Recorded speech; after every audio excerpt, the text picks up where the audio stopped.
Amazon Web Services, raksasa teknologi asal Amerika Serikat, menyiapkan pusat data senilai 4,4 miliar US dollar untuk memperluas infrastruktur komputasi awan di kawasan Asia Pasifik. BYD memulai kiprah di pasar Malaysia sejak Desember 2022 dengan model Atto 3 sebagai produk andalannya.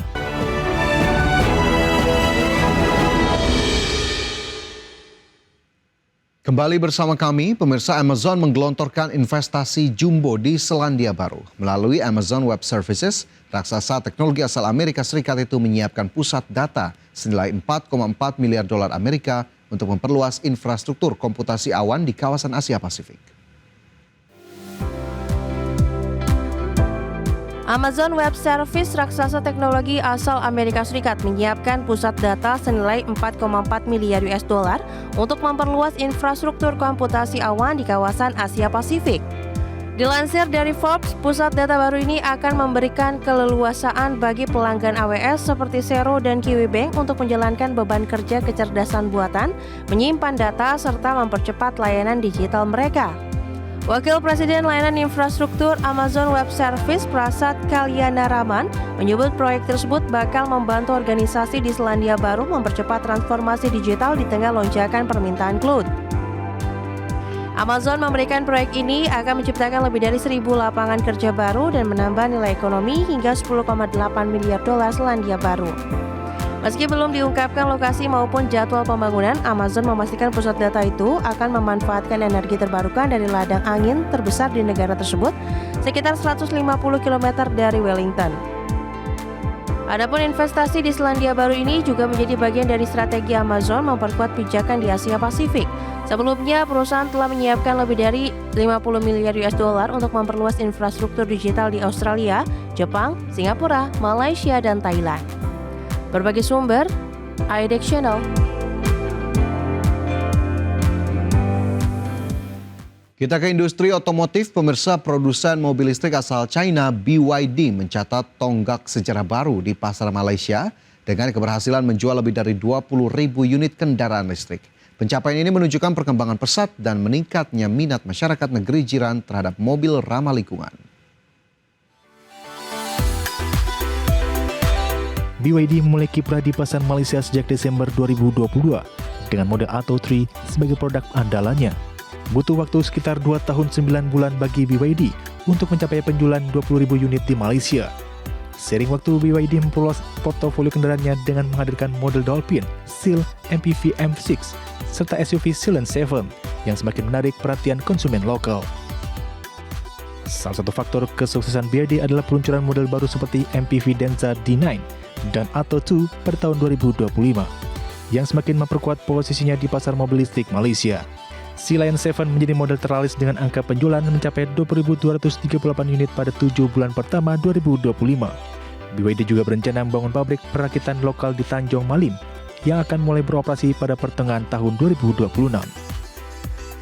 Meskipun pasar mobil listrik Malaysia masih berkembang, prestasi BYD menunjukkan tren positif dengan dukungan inovasi produk dan strategi lokal yang efektif.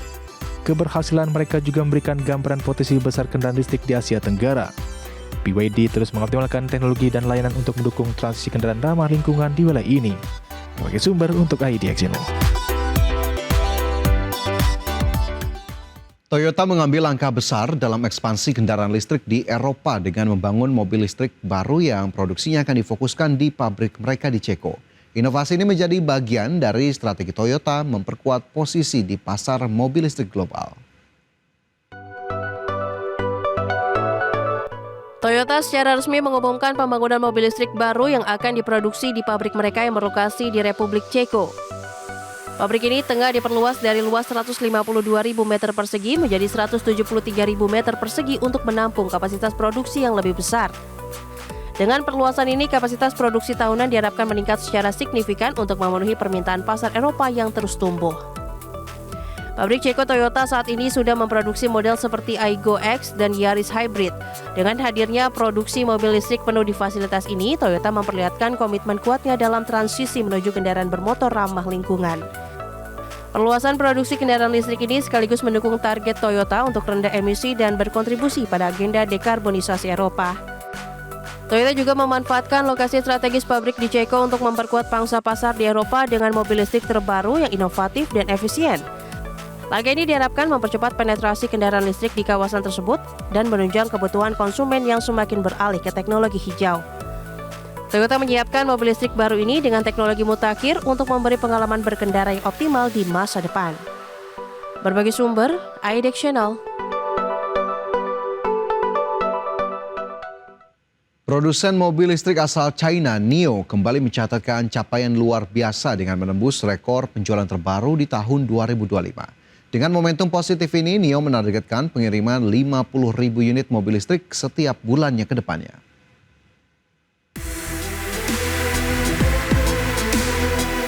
NIO berhasil memecahkan rekor dengan penjualan mobil listrik yang terus meningkat signifikan sepanjang tahun 2025.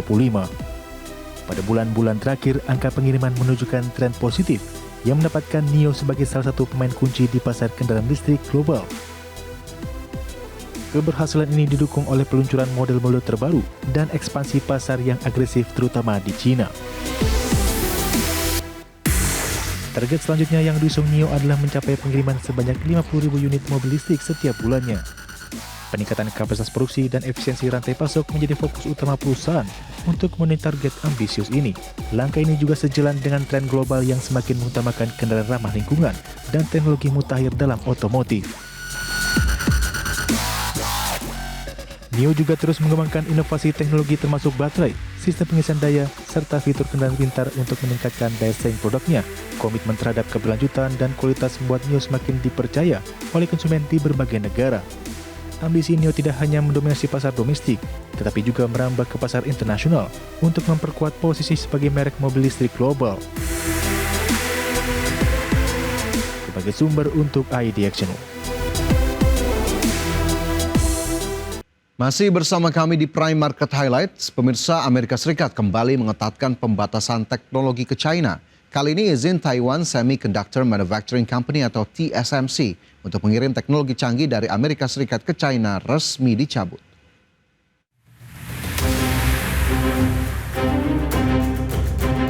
Amerika Serikat resmi cabut izin TSMC untuk kirim teknologi canggih. Langkah ini berpotensi mengganggu operasi manufaktur TSMC di China yang selama ini memproduksi chip generasi lama. TSMC menyebut tengah menilai situasi dan berunding dengan pemerintah Amerika Serikat, namun menegaskan tetap berkomitmen menjaga kelancaran fasilitas produksinya di Nanjing. Langkah serupa sebelumnya juga diberlakukan terhadap Samsung dan SK Hynix asal Korea Selatan.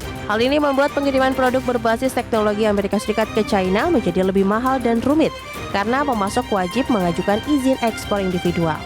Meski demikian, analis menilai dampak terhadap TSMC masih terbatas. Pasalnya, pabrik mereka di China hanya menghasilkan chip lama dengan kontribusi kecil terhadap pendapatan global perusahaan.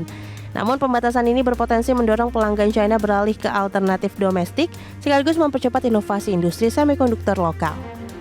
Berbagai sumber, IDEX Channel.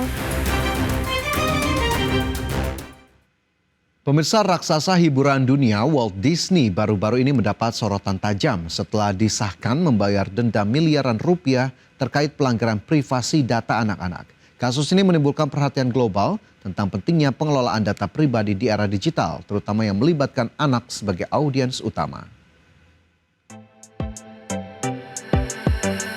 Walt Disney sepakat membayar denda sebesar 10 juta dolar Amerika Serikat atau setara dengan sekitar 164,2 miliar rupiah kepada Komisi Perdagangan Federal Amerika Serikat atau FTC. Denda ini merupakan penyelesaian atas tuduhan Disney mengumpulkan data pribadi anak-anak yang menonton konten mereka di platform YouTube secara ilegal tanpa mendapatkan persetujuan dari orang tua. FTC menegaskan bahwa Disney tidak menandai beberapa video yang ditujukan untuk anak-anak sebagai konten anak sehingga menyebabkan pengumpulan data penonton di bawah usia 13 tahun dapat digunakan untuk iklan bertarget. Tindakan ini jelas melanggar aturan perlindungan privasi data anak-anak atau COPPA di Amerika Serikat yang ketat mengatur pengumpulan dan penggunaan data anak di platform digital. Dalam perjanjian penyelesaian, Disney berkomitmen untuk menyesuaikan kebijakan serta mekanisme pengelolaan data agar mematuhi regulasi privasi anak yang berlaku. Kasus ini menjadi pengingat penting bagi perusahaan teknologi dan hiburan lainnya untuk memprioritaskan perlindungan data anak dalam operasional mereka demi menghindari resiko hukum dan menjaga kepercayaan publik. Berbagai sumber, IDX Channel. Tokyo Game Show 2025 tahun ini akan berlangsung di Makuhari Mas Chiba, Jepang mulai 25 hingga 28 September. Banyak nama besar dari dunia game yang siap meramaikan acara ini, salah satunya adalah Annapurna Interactive.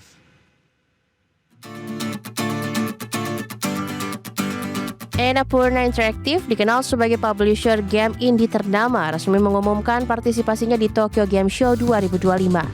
Kehadiran mereka menambah daftar panjang perusahaan besar seperti Sony dan Bandai Namco yang akan menampilkan karya terbarunya di pameran game terbesar Asia ini.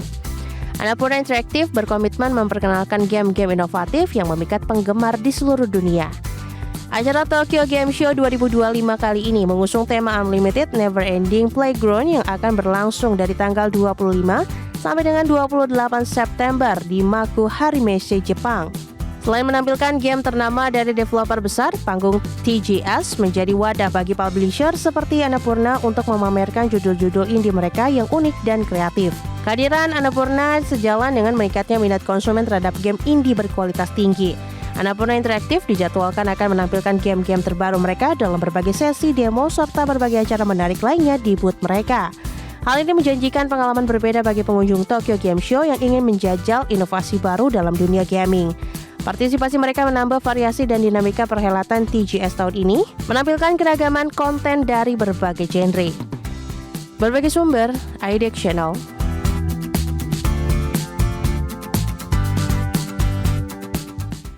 Dan pemirsa, 60 menit sudah kami menemani Anda dalam Prime Market Highlights. Tetap perbaharui terus informasi Anda hanya di IDX Channel, your trustworthy and comprehensive investment reference. Akhir kata, saya Fajar Royong mengucapkan terima kasih. Sampai jumpa.